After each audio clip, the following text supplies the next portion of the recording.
Assalamualaikum warahmatullahi wabarakatuh.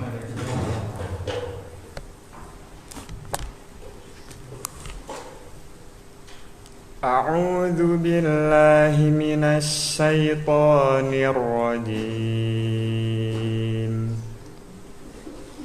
Innal ladzina kafaru sawa'un 'alaihim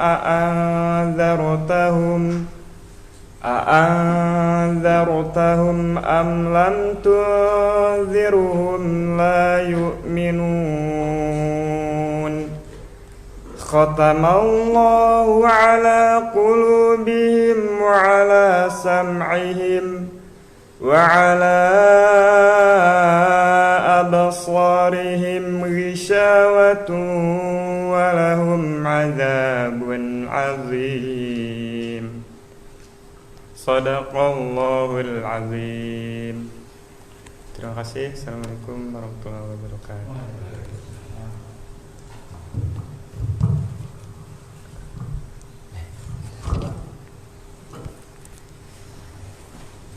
Bismillahirrahmanirrahim. Untuk mohon Kak Ustadz Tribowo, pada bapak-bapak dan ibu-ibu, sebelum ke acara inti, posisinya pada kisah atau napi kiwae. Nah ibu-ibu, kalau buat ibu-ibu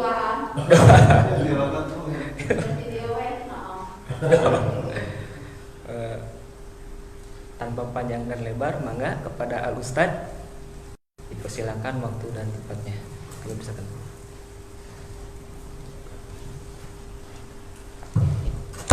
Oh iya.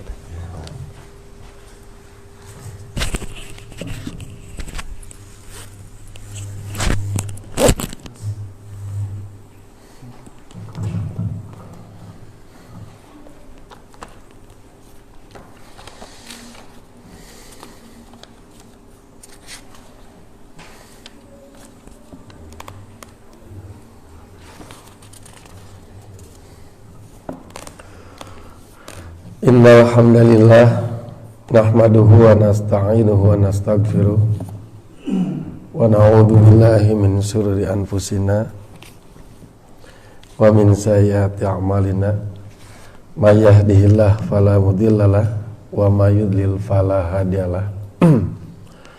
Asyhadu an la ilaha illallah wahdahu la syarikalah wa asyhadu anna Muhammadan abduhu wa rasuluh la nabiyya ba'da amma ba'd. Puji dan syukur kehadirat Allah Subhanahu wa taala. Mudah-mudahan kita selalu dalam keadaan sehat walafiat. Baik, pada malam ini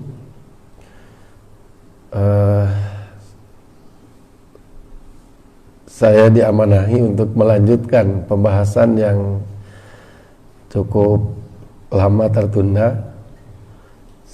Setahu saya, atau seingat saya diingatkan bahwa lanjutan dari pembahasan adalah surat Al-Baqarah ayat 6 dan 7.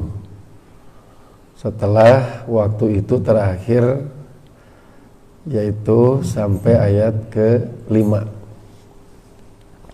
Ikhwati iman sekalian, di surat Al-Baqarah sebagai gambaran umum antara ayat 1 sampai 20 itu menggambarkan 3 jenis manusia. Ayat 1 sampai 5 adalah mukmin tulen, 6 dan 7 kafir tulen, 8 sampai ayat 20 munafik tulen. Nah, kita sudah bahas ciri mukmin tulen terutama di bagian ayat 3 dan 4. Waktu itu pernah dibahas dan disimpulkan ada 6 ciri sebagaimana antara ayat 3 dan 4, yaitu iman kepada gaib, mendirikan sholat, menunaikan zakat pada kalimat wa mimma razaqnahum yunfikun, kemudian iman kepada Al-Quran pada kalimat yu'minuna bima unzila ilaik, kemudian iman kepada kitab sebelum Al-Quran pada kalimat wa ma unzila min qablik, Kemudian yang keenam, yakin terhadap akhirat. Pada kalimat wabil akhirati hum yuqinun. Itulah 6 ciri seorang mukmin tulen di dalam surat Al-Baqarah ayat 3 dan 4 yang akan mendapatkan keutamaan di ayat kelimanya. Kemudian ayat 6 dan 7 adalah kebalikannya. Kebalikan dari mukmin tulen, yaitu kafir tulen. Istilah tulen itu karena ada kalimat sama saja. Mau diingatkan mau tidak juga sama saja. Itu ari percuma mah gitu, cuma karena memang sudah benar-benar menutup gitu hatinya, maka layu minun tidak akan beriman. Mau dibagaimanapun juga tidak akan beriman. Ayat ini di ayat ke-6 dimulai dengan kalimat a'udzubillahi minasyaitonirrajim innalladzina kafaru. Sesungguhnya orang-orang kafir. Mungkin biasanya kalau secara umum kadang untuk penghalusan makna menjadi non muslim. Tapi istilah kafaru itu merujuk kepada sikap yang dia ambil untuk hatinya, menutup hatinya. Karena arti kafaro itu artinya menutup. Petani dalam bahasa Arab disebut kufar. Kufar karena petani itu setelah menggemburkan tanah, kemudian dilubangi pakai naon teh, pasek atau halunya, udah gitu si bibit dimasukkan. Nah setelah dimasukkan baru nah itu disebut nate kaparo gitu, ditutup. Nah sehingga proses penutupan bibit oleh tanah itu, nah itulah kemudian menjadikan petani disebut dengan istilah kupar, menutup biji atau yang akan menjadi bibit tanaman. Nah istilah kafaru sudah menjadi baku bagi orang-orang yang menutup hatinya untuk agama Allah, untuk wahyu dari Allah, bahkan ingkar kepada nabinya. Innalladzina kafaru. Kalau secara umum sih dibagi menjadi 2 secara umum. Ada kafir harbi, ada kafir zimmi.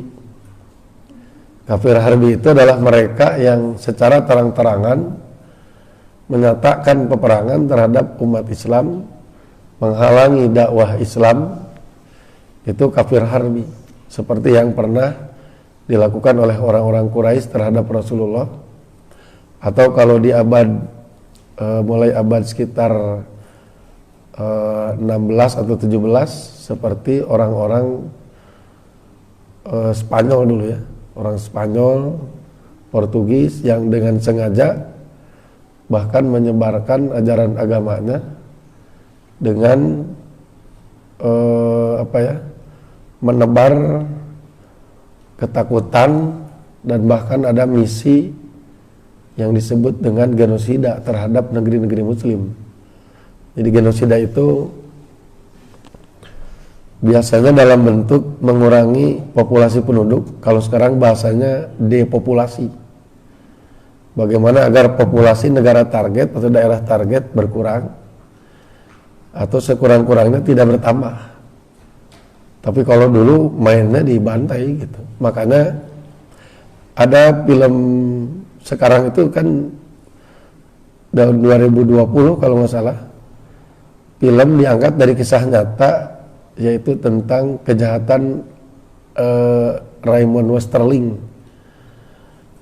Jadi tragedi pembantaian masyarakat Sulawesi oleh Westerling dalam bungkus aprak kalau tidak salah. Sehingga kalau di bukunya Prof. Ahmad Mansur Suryanegara itu perkampungan itu dibantai, dikumpulkan lalu dibantai gitu. Nah oleh film The Is Belandanya kalau tidak salah diusir, diangkat masalah tersebut dan divisualisasikan lah gitu.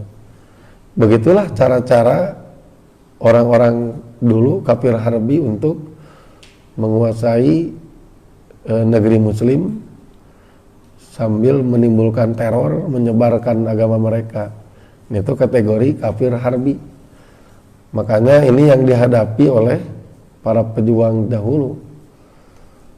Ada resolusi jihad yang dikeluarkan NU itu kalimat di poin 1 kan semua total ada 3 poin. Di poin 1-nya kalimatnya adalah menyebut bahwa ini adalah perang terhadap kafir penjajah, perang suci terhadap kafir penjajah. Kenapa disebut ada kata kafir? Karena mereka membawa misi agama. God, gospel, glory. Nah, gospel ini misi agama. Di bukunya Profesor Dr. Muhammad As-Salabi kalau nggak salah namanya, ada buku Bangkit dan Runtuhnya Turki Utsmani, Kekhilafahan Utsmaniyah maksud saya. Di situ dibahas bagaimana asal mula penjajahan terhadap bangsa Asia, wabil khusus di Indonesia, dengan sambil menyebarkan misi agama. Nah, itu kategori kafir harbi.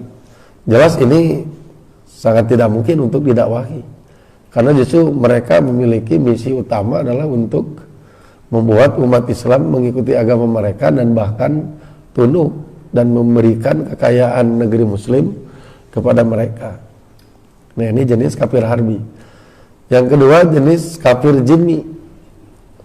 Kalau kafir jimmi ini adalah mereka yang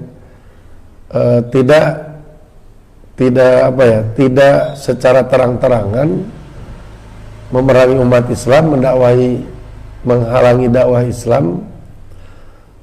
Kemudian juga biasanya ada semacam sikap bertetangga atau mungkin juga bekerja sama. Makanya ada di Quran, wa in istajaro, kalaulah meminta bertetangga ahadun minal musyrikin, salah seorang musyrikin, fa'ajirhu, maka bertetanggalah. Ini jenis kafir zimmi.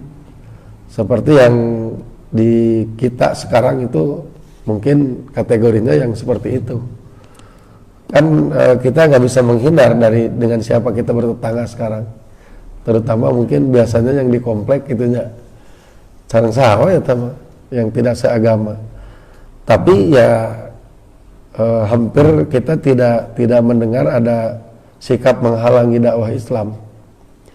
Walaupun mungkin ya kita tidak tahu mereka seperti apa, yang jelas komentar-komentar miring terhadap azannya umat Islam, kajiannya umat Islam itu hampir tidak didengar. Apalagi kalau sampai menghalang-halangi. Beda dengan kasus di Ambon tahun 2000 kalau tidak salah. Nah, itu bisa masuk kafir harbi sebetulnya.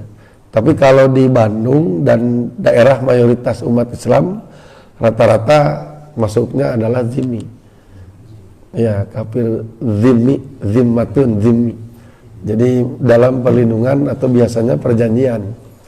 Sehingga ini tidak boleh tidak boleh ada tindakan kekerasan, apalagi sampai kalau di Surabaya itu ada kejadian bom gereja Pak Kuninga, Bu. Nggak boleh itu seperti itu. Karena daerah kita ini daerah aman, daerah zimmi, bukan wilayah harbun, bukan wilayah perang. Makanya ya bisa malah jadi negatif dan membenarkan anggapan luar bahwa mungkin ada terorisme, ada radikalisme.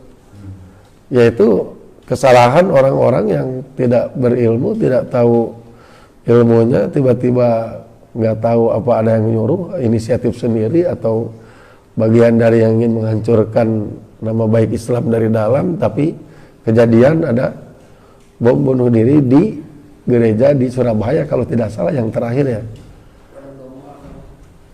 Ya itu tadi kan ada beberapa kemungkinan gitu ya.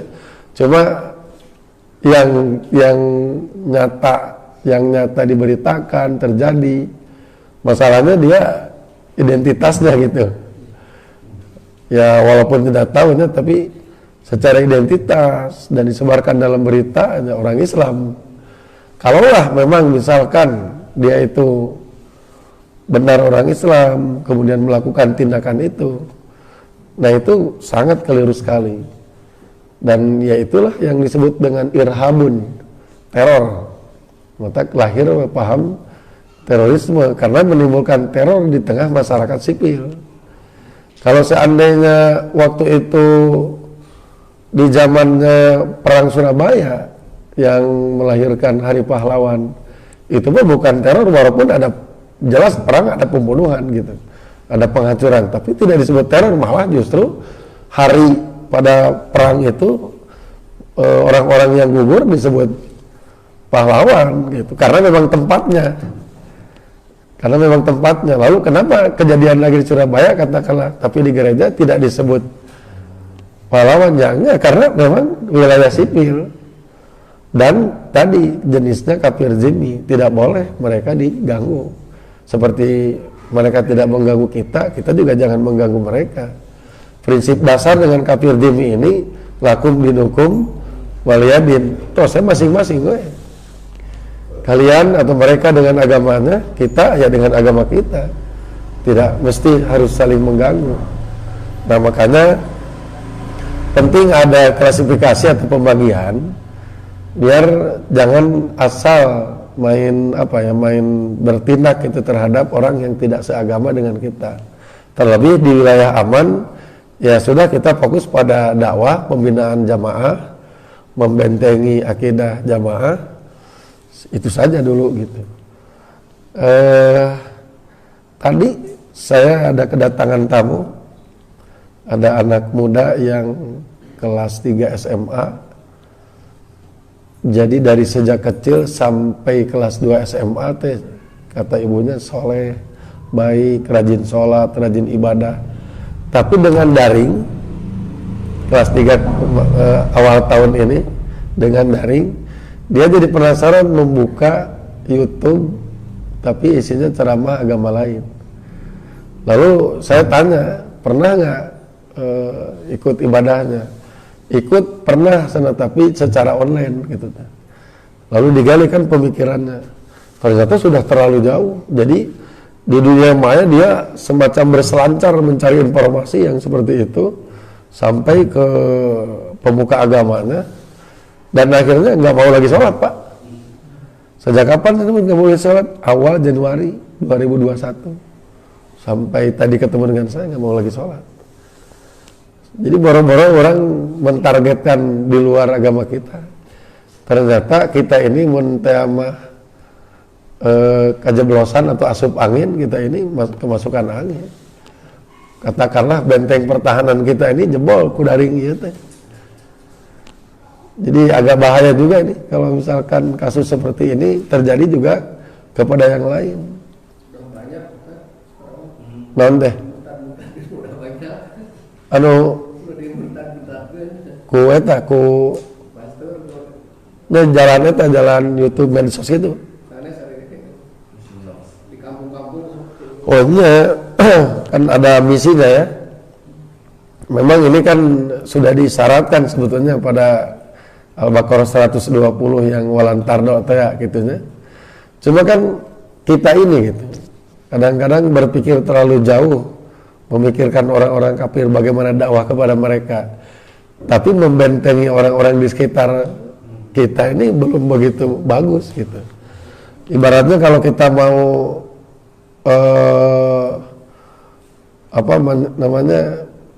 sanes nyerang naon lah ke pihak luar, boro-boro kita pertahanannya aja masih buruk. Ini gimana kita dengan nasib umat Islam kita? Di tempat-tempat tertentu, semisal rumah sakit, kemudian lapas, kemudian daerah pesisian gitunya, pedesaan. Ya ini apakah kita sudah serius membentengi akidah umat di daerah-daerah tersebut? Masalahnya ini menjadi sasaran mereka secara serius. Saya kalau ke lapas itu kan sendiri, kadang berdua.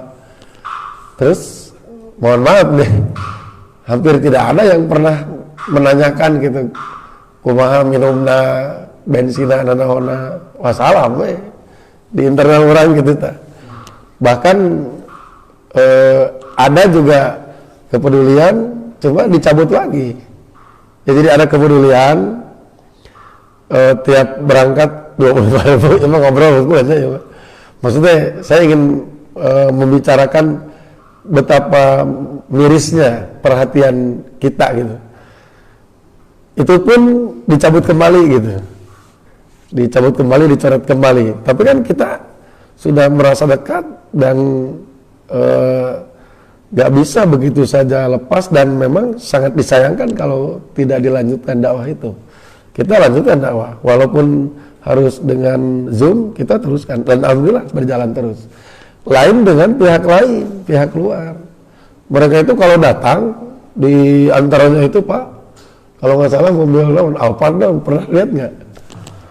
Pohon bagus kan, diantar itu, dan itu bukan satu, 10 orang, 5 orang, paling minimal itu 5 orang, dengan pakaian bagus, segala dibawa. Itu serius mereka menggarapnya itu. Yang jelas pasti keluar anggaran kan, nah, tidak 1-2 orang.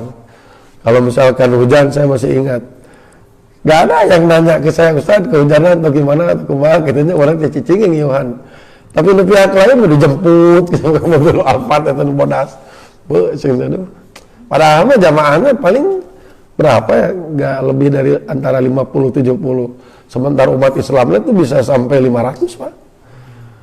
Tapi ya mirisnya gitu, di perhatian terhadap dai-dai yang di lapangan nyaris tidak terdengar. Bahkan untuk sekedar sekali lagi bertanya ya, rarasan sih kuring itu 2011 nih Kak ayeuna saya udah nanyakan gitu. Ya itulah di kita ini bicara terlalu tinggi gitu, pemikiran terlalu tinggi, mau dakwah ke sana kemari, hari ini nampak gitu diantap. Bukan. Ya tapi ada pengakuan secara jujur itu tidak sedikit yang sudah murtad Pak, tidak sedikit, dan memang dengan kondisi mungkin kesedihan, duka atau apa, karena ya siapa sih yang mau gitu di tempat begitu, rentan sekali itu karena dakwah seperti itu. Nah ini bagaimana gerapan kita? Nah jadi orang-orang kafir, entah dia harbi atau dhimmi, ya pada prinsipnya akan selalu ada upaya untuk bagaimana umat Islam apakah mengikuti mereka ataukah jauh dari ajaran agamanya. Walantar doa teh apa? Tidak akan pernah ridho teh sampai kapan? Hatta tabiamilatahum, pokoknya terus akan berupaya. Nah ini kan diantara bentuk membentengi umat seperti ini. Itu gambaran innalladzina kafaru. Innalladzina kafaru sawaun alaihim, sama saja bagi mereka a'andartahum am lam tundirhum la yu'minun. Sebetulnya kalau a'andartahum itu sudah tingkat tinggi daripada dakwah biasa. Biasanya dakwah itu ada tingkat basiron, ada nadhiron. Kalau basiron itu, misal kita berdakwah, lalu kita menyampaikan bahwa barang siapa yang menerima dakwah, beribadah, surga jaminannya. Itu basiron namanya. Kalau a'andartahum itu nadhiron. Nadhiron itu sudah pada level ancaman sebetulnya. Maksudnya adalah apabila tidak mau menerima dakwahnya, apabila tidak mau ibadah, maka ancamannya adalah neraka. Itu sudah lebih tinggi. Jadi sudah pada dakwah dalam bentuk menimbulkan rasa takut di hati objek dakwah itu. Kayak bapak atau ibu misalkan ke anak, kalau misalkan basiron berarti kita, dek sholat, kalau nanti sholat nanti dibeliin sepeda misalkan. Itu berarti model dakwah basiron. Nah, kalau dia nggak nurut, kita naik ke nadhiron. Nadhiron berarti adalah sholat. Kalau nggak sholat, nggak akan dikasih uang jajan. Kalau nggak sholat, nanti diceprot misalnya. Itu nadhiron berarti. Karena kita memandang ini udah nggak bisa lagi diajak damai atau dengan cara halus gitu. Maka dari kita gunakan cara punishment, cara hukuman.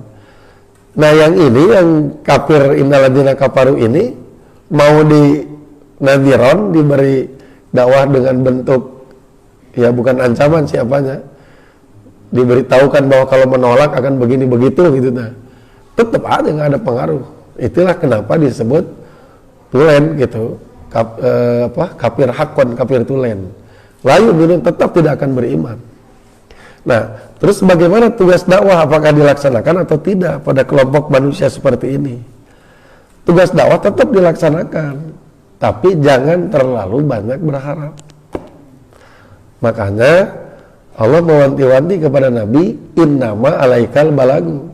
Sesungguhnya tugas kamu itu hanyalah menyampaikan. Jadi sampaikan saja, nggak jadi masalah. Dan karena itu adalah tugas dakwah. Akan tetapi jangan terlalu berharap.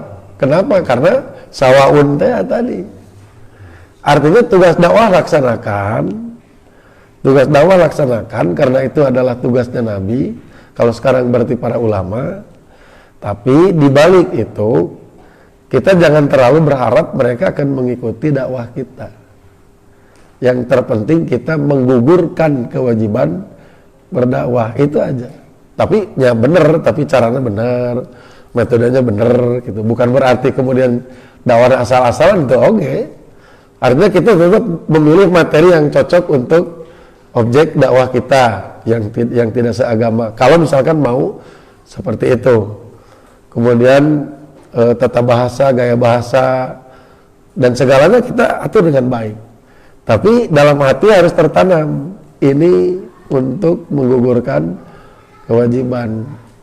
Urusan apakah dia akan menerima atau tidak, itu mah kembali kepada Allah. Wa inna alainal hisab, biar Allah itu yang akan menentukan, menghisab. Ya? Karena hidayah. Karena ini sudah pada masuk wilayah hidayah iman. Mah kalau bara-bara ustadz, bara ulama untuk setingkat nabi urusan hidayah iman mah gak bisa. Innaka la tahdi man ahbabta.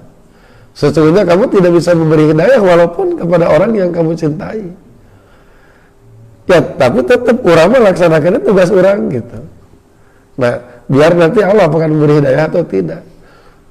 Kurang apa Nabi terhadap Abu Thalib dan begitu pula Abu Thalib terhadap Nabi? Keduanya saling mencintai, keduanya saling mengenal dengan baik. Abu Thalib percaya Muhammad dan Nabi, yakin sendiri. Dan Abu Thalib tahu Muhammad tidak pernah berbohong. Apalagi beliau kan yang mengurus sejak kecil. Tapi kenapa gitu? Segitu gigihnya membela dakwah Nabi, ada di garis depan membela Nabi, ada yang mau mendolimi Nabi, dia akan tampil di garis depan. Tapi giliran diajak masuk Islam, nggak masuk. Ya ammi, kata Nabi, wahai pamanku, qul la ilaha illallah, ucapkan la ilaha illallah. Ini adalah upaya Nabi sampai detik-detik terakhir menjelang kematian. Ucapkan la ilaha illallah, ashhadu laka biha yaumal qiyamah. Nanti aku akan bersaksi untukmu dengan kalimat itu pada hari kiamat. Tapi sampai akhir tidak mengucapkan. Kenapa? Nah, iya hidayah iman mahal gitu. Akhirnya meninggal dalam keadaan tidak mengucapkan dua kali, tidak pernah mengucapkan dua kalimat syahadat. Nah, artinya bahwa laksanakan tugas dakwah dengan baik, dengan cara yang baik, dan terus-menerus dilaksanakan sampai kalau ya nama titik darah penghabisan mereka. Tetapi urusan apakah dia akan ikut atau tidak itu bukan wilayah kita. Sarwawe siganya rizki gitu mereka. Karena urama tarekahna ikhtiarna mau dagang soku dagangna. Meren anu ngajar soku ngajarna. Nah inilah kita laksanakan. Urusan seperti apa yang akan kita dapatkan, itu sudah bukan bagian kita. Tawakal ke Allah. Nah begitu pula prinsip dakwah terhadap orang-orang kafir kalau mau menggarap dakwah di bagian itu. Seperti itu ya. Dr. Zakir Naik ya. Itu kan objek-objek dakwahnya yang kayak gitu. Berat pasti itu dan diperlukan wawasan dua agama sekaligus. Agama yang menjadi objek dakwah dan agama kita jadi harus kuat di dua-duanya. Karena kan kita harus tahu, paham alur pikiran mereka itu arahnya kemana. Nah itu innalladzina kafaru sawaun alaihim andartahum am lam tundirhum la yu'minun. Laksanakan tugas dakwahnya dengan baik. Kemudian pada kalimat khotamallah eta mah hukuman ti Allah. Jadi mereka kan kaparu ya. Kaparu itu menutup hati tadi. Hukuman bagi orang yang menutup hati, dikunci hatinya.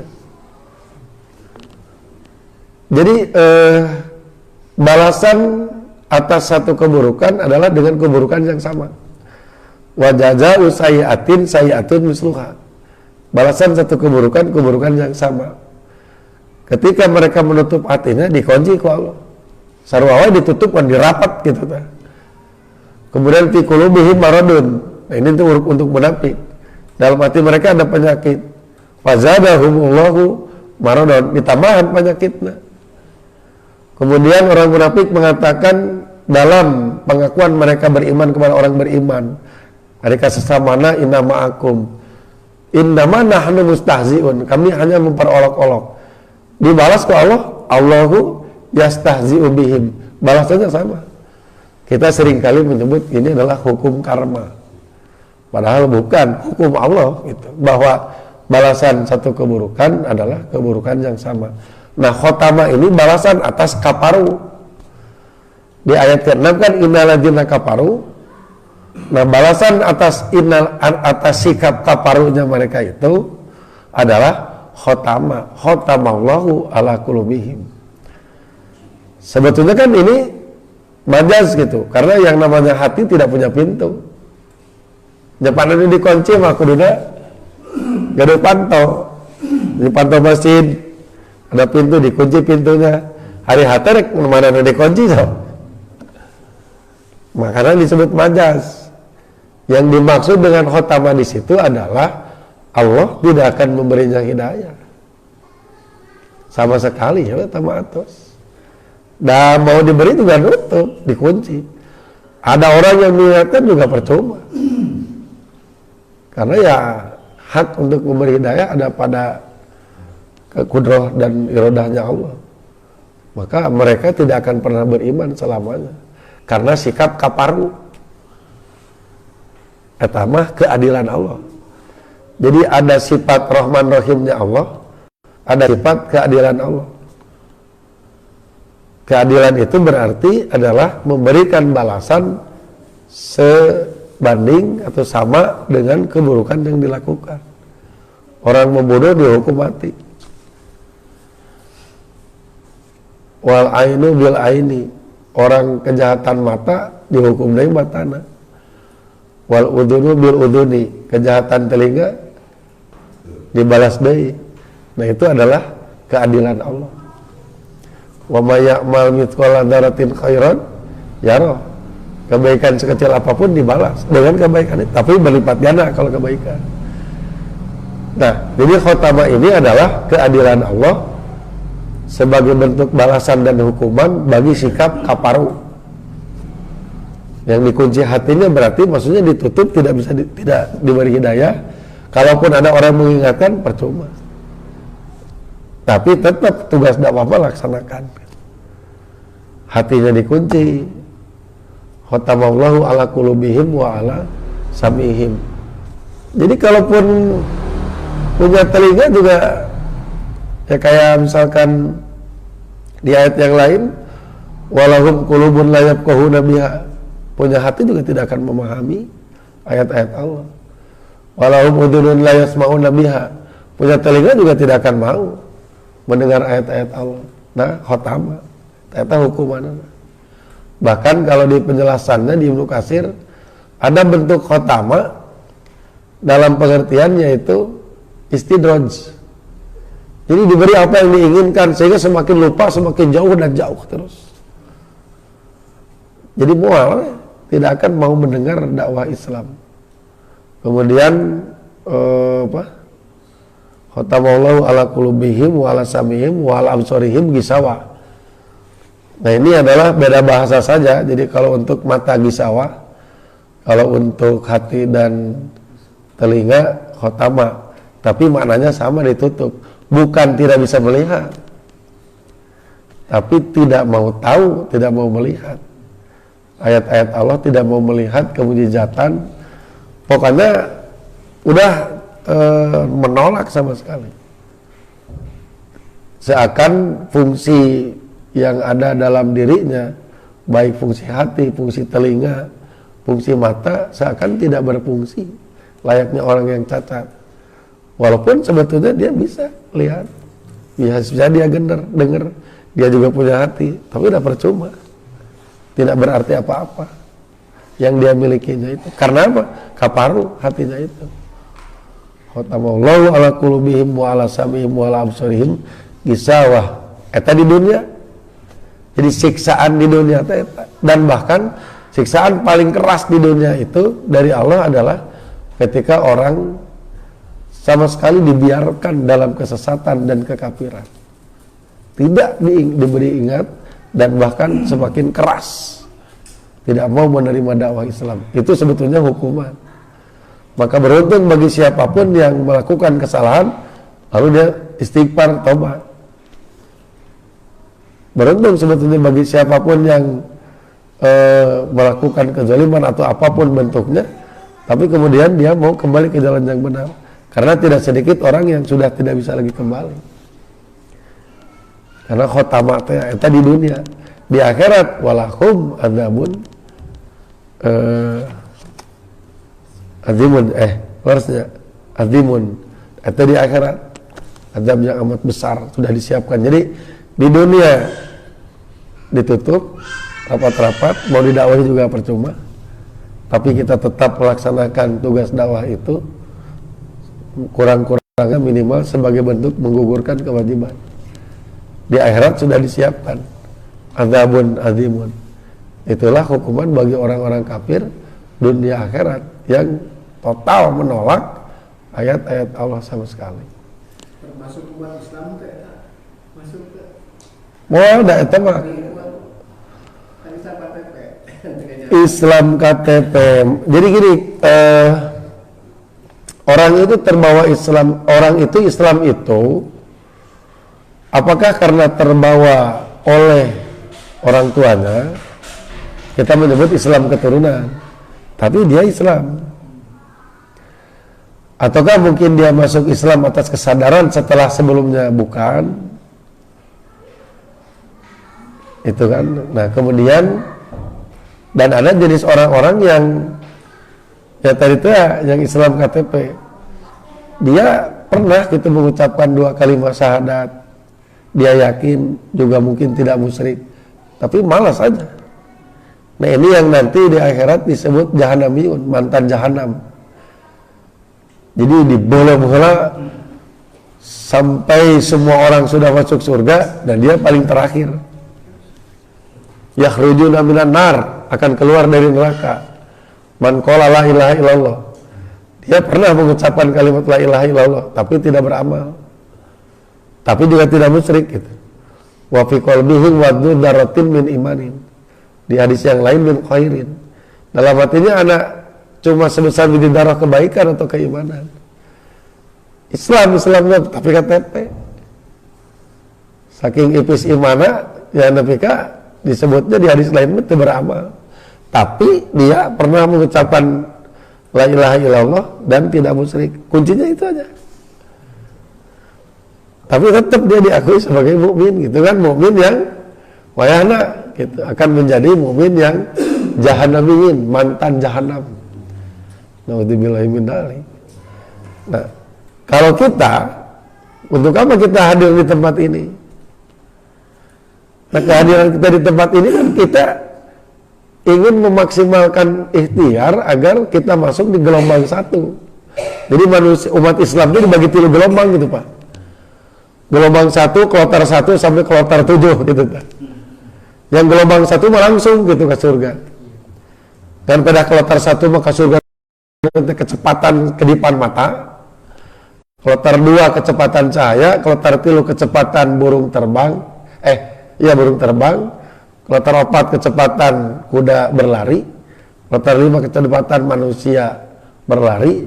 Kloter 6 kecepatan manusia berjalan. Kloter 7 kecepatan manusia merangkak. Tapi langsung ke surga. Gelombang 1 eta. Gelombang 1 ya. Gelombang 1. Jadi langsung eta mah. Sekarang kita kan mau duduk memperhatikan ustad, tuduh ditahan. Ustad tinggal kegedean, plus sakudeng, ayah keneh gitu ustad. Kenapa mau berolah-olah begitu gitu? Ya karena kita sedang mengusahakan menjadi bagian dari gelombang satu, cek paripaosna, walaupun mungkin berangkat, tapi biar yang penting masuk gelombang satu. Malam orang ke sholat misalkan siang duhana, wajib jelas tidak ditinggalkan, rawatib tidak ditinggalkan. Nah gelombang satu itu berupaya berikhtiar gitu. Ayah awal gelis itu ditinggali. Iya. Nah pokoknya berikhtiar gitu. Jangan sampai kemudian masuk ke gelombang kedua atau ketiga. Tadi gelombang kedua mah pada saat di tengah sirat disabat oleh besi jahanam. Disabat terkoyak gitu. Tapi nepi oge sih Kak, surga di seberangna. Cuma terkoyak dulu badannya dengan besi jahanam itu. Iya, dikoyak-koyak dulu, jangan hirup deh. Minta mampir. Jadi dia sampai gitu Pak di seberang, cuma dalam kondisi terkoyak gitu. Iya, terkoyak terluka ku sabetan besi jahanam eta. Karena mungkin ada yang masih harus diselesaikan urusan dia dengan Allah di akhirat. Tapi sampai juga gitu di seberang gelombang 2. Nah, ya mah ya. Tetap sampai jatuh. Sampai jatuh ya. Nah gelombang ketiga baru masuk, terpeleset, jatuh ke jahanam. Nah yang jatuh ke jahanam itu dibagi-bagi Pak. Nah, kalau tersatu yang jatuh ke jahanam api hanya sampai ke telapak kaki. Kalau terdua api sampai ke mata kaki. Kalau tertiga api sampai ke betis. Kalau Nabi tidak menyebut kloter, ini saya memudahkan saja. Tidak ada kelompok-kelompok manusia begitu. Kemudian selanjutnya api sampai ke pinggang. Selanjutnya api ke selanjutnya laput. Nah nanti yang sudah sampai duluan di surga yang gelombang 1 tadi melihat kan saudara-saudara yang di gelombang 3 yang jatuh ke jahanam, mereka ingin menolong. Kanu yusalluna ma'ana, ya Allah mereka dulu sholat bareng bersama kami. Ahli sholat itu jatuh. Wa yahujuna ma'ana, mereka dulu haji bareng bersama kami. Wa yasumuna ma'ana, mereka dulu saum bareng bersama kami. Jadi dia teriak-teriak ingin menolong saudaranya yang di jahanam itu. Lalu Allah pun dengan kudrah iradahnya dan syafaat dari Nabi Muhammad memberikan izin kepada saudaranya itu untuk menolong masuk ke jahanam dan meraih siapapun yang dia kenal. Oh iya si anu iya, apa bawaan. Siapapun silahkan kita tolong man arabta, orang yang kamu kenal. Nah itu penting nang ariung jeung jamaah. Nah syukur-syukur urang mah teh di gelombang 1 nu nulungan batur. Ulah ka asup gelombang 3 nu ditulungan gitu. Nah akhirnya kan api cuma sampai telapak kaki udah saking ku panas. Iya, nah itu gitu. Tapi tetap mukmin dia gitu, mukmin dia muslim gitu. Makanya disebut dulu sholat bersama kami, saum bersama kami. Kumaha lamun Islam KTP-nya tetap asal teu musyrik we, eta kuncina. Karena kalau musyrik ke bawah mati udah, mau saya tolongan tuh. Inna Allah la yaghfiru ayyushraka bih. Nggak bisa kalau musyrik mah. Karena dia masuk kategori orang yang mati dalam kekafiran, Pak. Kalau musyrik mah gitu. Karena urusan yang musyrik mah walaupun dia ini baik gitu orangnya gitu nya. Tutur katanya bagus, sopan, dermawan, suka nolong dan sebagainya. Tapi musyrik percuma. Habitat a'maluhum, terputus segala amal-amalnya. Seperti halnya debu di atas batu besar yang licin tertiup badai, selesai. Nauzubillahi min dzalik. Makanya yang jangan main-main itu dengan kemusyrikan. Ya walaupun yang maksiat mulai jangan gitu. Cuma kalau musyrik mah aduh udah eta mah enggak eta mah. Itu bisa ditulungan soalnya. Tari jahanam ya mah lumayan masih bisa ditulungan jaga kedua walaupun Islam KTP itu masih bisa ditolong oleh saudaranya yang sudah sampai dulu gitu. Bangun mustiknya sama-sama kita tinggal. Kumaha sama teh. Tapi indah dia nanti termasuk mustik kita udah. Ya kalau sirkul asghar sih tentu berbeda dengan musyrik yang dalam kategori seperti sihir, kadukun gitu, itu mah berat. Tah gitu. Yang ingin dipuji, ingin didengar, nah yang kayak gitu kan. Sama itu guys sebetulnya kan sirkul asghar musyrik. Tapi setahu saya itu beda kategorinya. Karena tidak membuat imannya cacat, tidak. Masih tetap sebagai seorang mukmin, sebagai seorang muslim. Tapi kalau sudah dudukun mah kalimat lagi kafaro. Ya ini terutama yang ke bawah mati gitu. Jelas mah pesta laut aja kita jelasnya. Oh eta mah namlak gitu. Ya harus berani lah. Harus berani menolak, harus berani bersikap kalau untuk hal-hal yang seperti itu. Karena betapapun baiknya orang, tetap urusan musyrik mah sangat buruk akibatnya. Nah itu waktu iman sekalian yang berkaitan dengan orang-orang kafir di ayat ke-6 dan ke-7 sebagai kafir tulen yang sama sekali tidak akan menerima dakwah Islam, mau diberi peringatan mau tidak juga tetap akan begitu, sehingga dihukum oleh Allah di dunia dikunci mati, tidak akan masuk dakwah Islam itu. Di akhirat disiapkan azab yang amat besar bagi dirinya. Hanya bagi kita laksanakan tugas dakwah sebagaimana mestinya, sekurang-kurangnya untuk menggugurkan kewajiban paling ke ulama eta. Nah itu barangkali yang bisa saya jelaskan terkait surat Al-Baqarah ayat 6 dan 7. Selanjutnya sebelum dikembalikan ke moderator langsung aja. Barangkali ada yang mau ditanyakan, silakan. Ya. Kalau Abu Thalib pamannya Nabi maka pertama jelasnya dari pasal 20 dan yang berpengaruh masuk neraka. Kami Orang tua pasti ya tan. Kumaha ada? Sebenarnya mah ini yang urusan akidah tuh mahal tadinya ta. Kalau di hadis Muslim mah ada pertanyaan kan dari sahabatnya aina abi, di mana bapakku kan? Jawaban Nabi teh abuka finnar. Bapakmu di neraka. Ngeruas kan. Lalu dia pergi, dipanggil oleh Nabi. Abi wa abuka finnar. Bapakku dan bapakmu finnar gitu. Kenapa seperti itu? Masalahnya adalah yakinlah bapak Nabi pasti baik gitu. Baik, bersahaja, dermawan dan semua sifat-sifat baik. Cuma masalahnya memegang teguh ajaran agama nenek moyang, menyembah berhala. Tidak ada datanya bahwa beliau sama seperti Khadijah memegang agamanya dengan Warokoh. Kalau Warokoh bin Naufal memegang ajaran Isa, kitab Injil teh. Waktu Nabi di Gua Hiro diturunkan Al-Alaq 1-5 oleh Khadijah dibawa ke Warokoh. Siapa Warokoh? Penginjil Warokoh teh. Nah kalau seandainya memang ikut agama Warokoh, sama seperti Khadijah aman.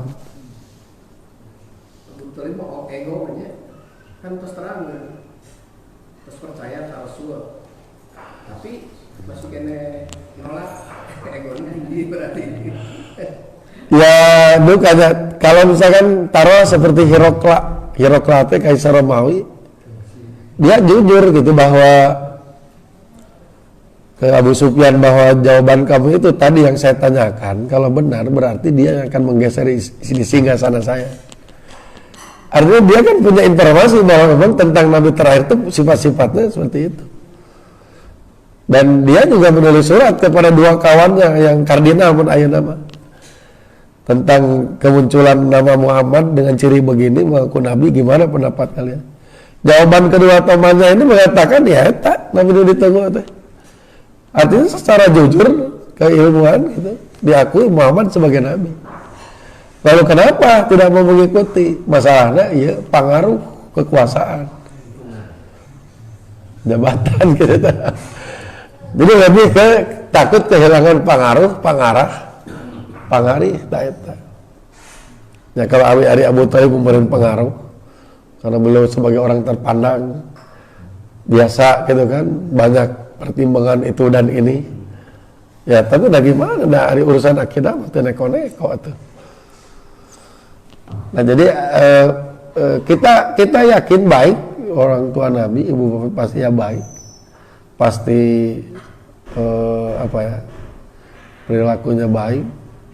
Cuma aku mah tuh urusan agama mah hitam putih, neko-neko gitu. Nah itu jadi ya mah hikmah gede nama orang mah kudu bersyukur. Orang mah gaduh sepuh pan sama gitu seagama. Punya mertua sama seagama, punya anak sama seagama, tetangga sama seagama. Syukur kenan sebenarnya orang mah eta teh. Dan Nabi mah dadah teuing. Ibu bapaknya seperti yang diberitakan begitu. Paman yang dicintainya Abu Thalib tidak seagama, meninggal dalam keadaan kufur. Pamannya yang lain yang walaupun dia menentang gitu, tapi kan angre gitu-gitu kayak emang gitu tak. Yang Abu Jahal kemudian siapa lagi gitu. Yang Abu Lahab kan sebetulnya bukan orang lain itu teh. Tapi udah gimana urusan akidah mah hitam putih. Orang kafir ada yang mendapatkan pengampunan dari Allah Subhanahu wa taala enggak? Ya moal tuh Pak. Enggak ada yang mendapat pengampunan dari Wah kafir. sama dengan orang musyrik.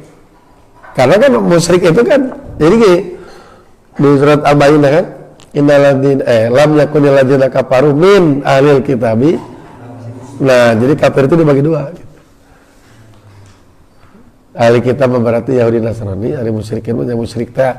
Nah, ahli Quraisy mah lebatna musyrikin. Gitu. Ta ahli Hiraqla yang tadi dia min ahlil kitab. Tahu memang itu Muhammad itu nabi, tapi takut kehilangan Ahli kitab tapi musyrik. Wah?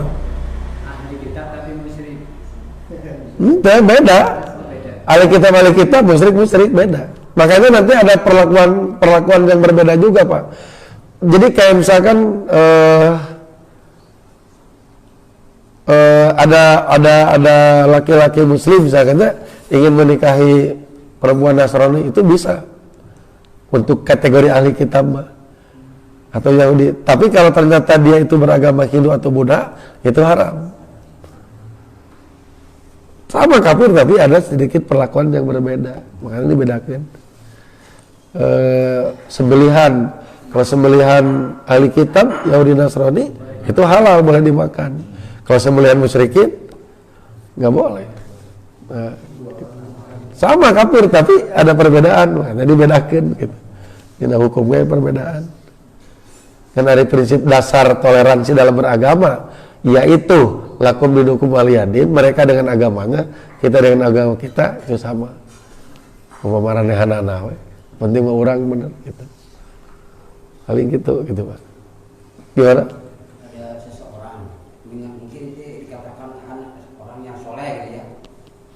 Oh sholatnya bagus, rajin tahajud, terus saumnya belum pernah break, sholat duha, tahajud, wah kelihatannya ya manusia soleh. Tapi dia percaya kepada yang itu Pak, apa yang dukun itu apa itu namanya paranormal. Orang pintar. Guru spiritual gitu. Oh, guru spiritual. Tapi percaya kepada guru, punya guru dia teh punya spiritual punya. Jadi segala sesuatu minta dari sana. Minta apa? Mereka gitu. Tapi orangnya teh memang itu kerjaan sangat rajin beribadah gitu. Apalagi Pak selain minta air? Selain minta air apalagi? Ya mintanya kalau ada acara apa teh selalu meminta sama dia sama spiritual itu. Oh iya. Sarwa itu sama aja. Beda nama gitu Pak. Kalau begitu mah beda nama. Kalau guru spiritual dalam arti ini memberi motivasi gitu ya, membangkitkan semangat nggak masalah. Iya, yang logis lah ya, nggak berkaitan dengan gaib-gaib yang macam-macam gitu ya, nggak masalah. Nyanyi gitu, berat ya teman. Iya kan, makanya pastilah orang tua Nabi juga pasti baik seperti tadi cek bapak tuh ya. Pasti dah nggak mungkin akhirnya kan Nabi Muhammad lagi segitu hebatnya. Banyak gitu bapak nanti pasti baik. Tapi udah cukup baik atau jadi jelema itu udah kudu bener gitu. Nah itu baik tapi itu bener. Nah celaka. Bener tapi itu baik masih mending karena dia masih ada kesempatan mendapatkan istighfar ampunan. Asal benernya lah gitu walaupun itu baik. Nah enak mending jadi haji nu kopet atau mending jadi dermawan tapi kafir.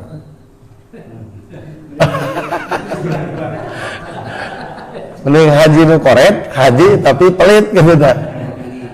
Haji tapi pelit atau dermawan tapi kafir, tinggal. Nyari haji medit mah. Walaupun medit atau bagel haji atau teh masih ada atau harapan mendapatkan ampunan. Belum lagi kalau punya keturunan ternyata keturunan itu medit gitu tak. Kemudian soleh masih nepi mau didoakan nepi gitu Pak. Nah ini kalau misalkan dermawan tapi kafir, wah nepi dah terhapus amalan anak. Didoakan sama kita juga nggak akan sampai Pak. Nah itu, jadi syukuri kita ini sebagai seorang mukmin, sebagai seorang muslim, betapapun besarnya dosa pasti diampuni ku Allah. Entah mungkin karena kita yang meminta, entah ada yang memintakan untuk kita. Nyampe gitu hari sama-sama mah saiman sakidah mah. Hari beda mah moal bisa rek didoakeun ku sa jalma sadunya ge moal bisa. Tertutup sama sekali atas. Makanya wajar kalau ada yang meninggal kita ngadoakan itu sederhana. Mugia ditampi iman Islam. Sih karena teteh sederhana. Tapi wah dampaknya luas. Karena dengan diterima iman Islam berarti semua kebaikan diterima. Orang yang mendoakan akan sampai, dosa-dosa akan diampuni. Hari diterima iman Islam. Tapi kalau ditolak nggak akan ada sampai apapun itu. Mau amalan dia mau doa yang lain nggak akan sampai. Percuma. Nggak ada karena kafirnya itu. Makanya kita jangan tertipu dengan ungkapan ya istilah kafir tapi adil sedikitnya. Kafir tapi adil lebih baik mana kafir tapi adil atau mukmin tapi dolim gitu kan. Mending mukmin kajian teuing dolim ge. Dia masih punya iman, masih punya harapan. Hari kafir tapi adil, percuma. Kafir gitu. Jangan asal mungkin orang kafir adil, nggak adil kudu pakai ilmu atau. Keadilan itu berdiri di atas keilmuan, kebijaksanaan, keteguhan hati, memegang sebuah keyakinan. Mana bisa adil orang kafir sebenarnya. Tetap bakal walantar do itu. Adil sate bereun sabangsa nah jeung urang. Hampir gitu kita akan mendapati di mana mukmin muslim minoritas habis. Sekurang-kurangnya hak-haknya akan tersandera. Tidak maksimal atau bahkan bisa didolimi. Tapi lain kalau mereka yang minoritas, kita yang mayoritas aman. Makanya jangan meremehkan keimanan atau keislaman seseorang. Selama dia Islam, selama dia iman, beruntunglah dia. Walaupun mungkin masih ada hal-hal yang perlu dia perbaiki atau dia selesaikan dengan Allah. Tapi masih ada harapan. Doa masih bisa dikabulkan. Walaupun yang berdoa yang lain masih bisa nyampe. Amal soleh yang dia, amal jariah yang pernah dia keluarkan masih bisa sampai. Ilmu bermanfaat yang diajarkan, diamalkan ku muridnya misalkan, masih bisa sampai. Doa anak yang soleh masih bisa sampai. Masih ada harapan walaupun sudah meninggal. Pami kafir selesai atas cahaya. Nah eta beruntungnya orang beriman itu. Baik, cukup ya. Saja malah bagi bercakap. Ini sudah berat ya malah bentuk di kabul saja. Itu ada KM atau tidak? Ya semua. Di Quran innalladzina kafir gitu. Terus ada bahasa penghalusan non muslim. Iya tadi teh. Menghaluskan seperti Kumaha sebenarnya sama aja gitu penyebutan kafir atau non muslim teh, cuma apa masalahnya gitu dah eta mah bahasa baku di agama, gak usah tersinggung. Kita juga tidak tersinggung oleh mereka disebut domba-domba tersesat, tapi lah orang tengah rasa jadi domba diberi lagi. Ya kan orang di luar agama disebut domba-domba tersesat gitu kan, kita gak merasa tersinggung. Lebih buruk mana sok kayaknya kafir jeung domba tersesat? Kafir masih kena diakui jelema. Kafir masih kena diakui jelema. Kalau domba tersesat, bahasa nangis domba. Tapi kita nggak masalah dan nggak merasa juga gitu. Kalau memang tidak merasa ya sudah, enggak masing-masing, nggak ada urusan. Kan jadi masalah mah di internal di orang, nusok riweuh mah. Nah, itu atas nama toleransi dan lain-lain bla bla bla gitu. Riweuh. Itu mah orang urusan internal orang teu kudu milu riweuhkeun batur. Da eta mah bahasa baku dina Quran. Siga ibadah bahasa baku eta mah. Salat bahasa baku gitu. Kemudian naon deui? Ya pokoknya ada bahasa baku enggak jadi masalah. Nah gitu. Kan kubatur gitu pakai istilah iman, ya. Nah, orang agama lain pakai istilah iman, pakai istilah takwa, pakai istilah ibadah, pakai pak istilah sabar. Nah sabar bahasa orang, bahasa Quran mah. Nah istilah syukur, pakai juga sama. Nah kenapa istilah kafir menolak? Nah itu bahasa baku di Quran.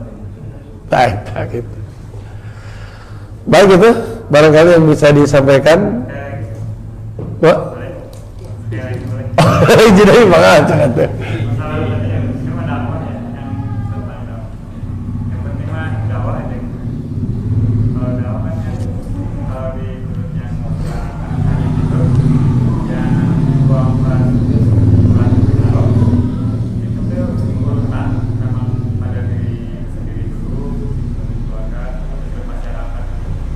Yang mana tadi? Yang atas 5 6 ya ayyuhalladzina amanu qu anfusakum wa Oh iya. Ya kan tidak etis dakwah mendahulukan yang lain. Dalam hal berdakwah itu ya kita sambil perbaikan diri kita. Nah, makanya kan ibda binafsik.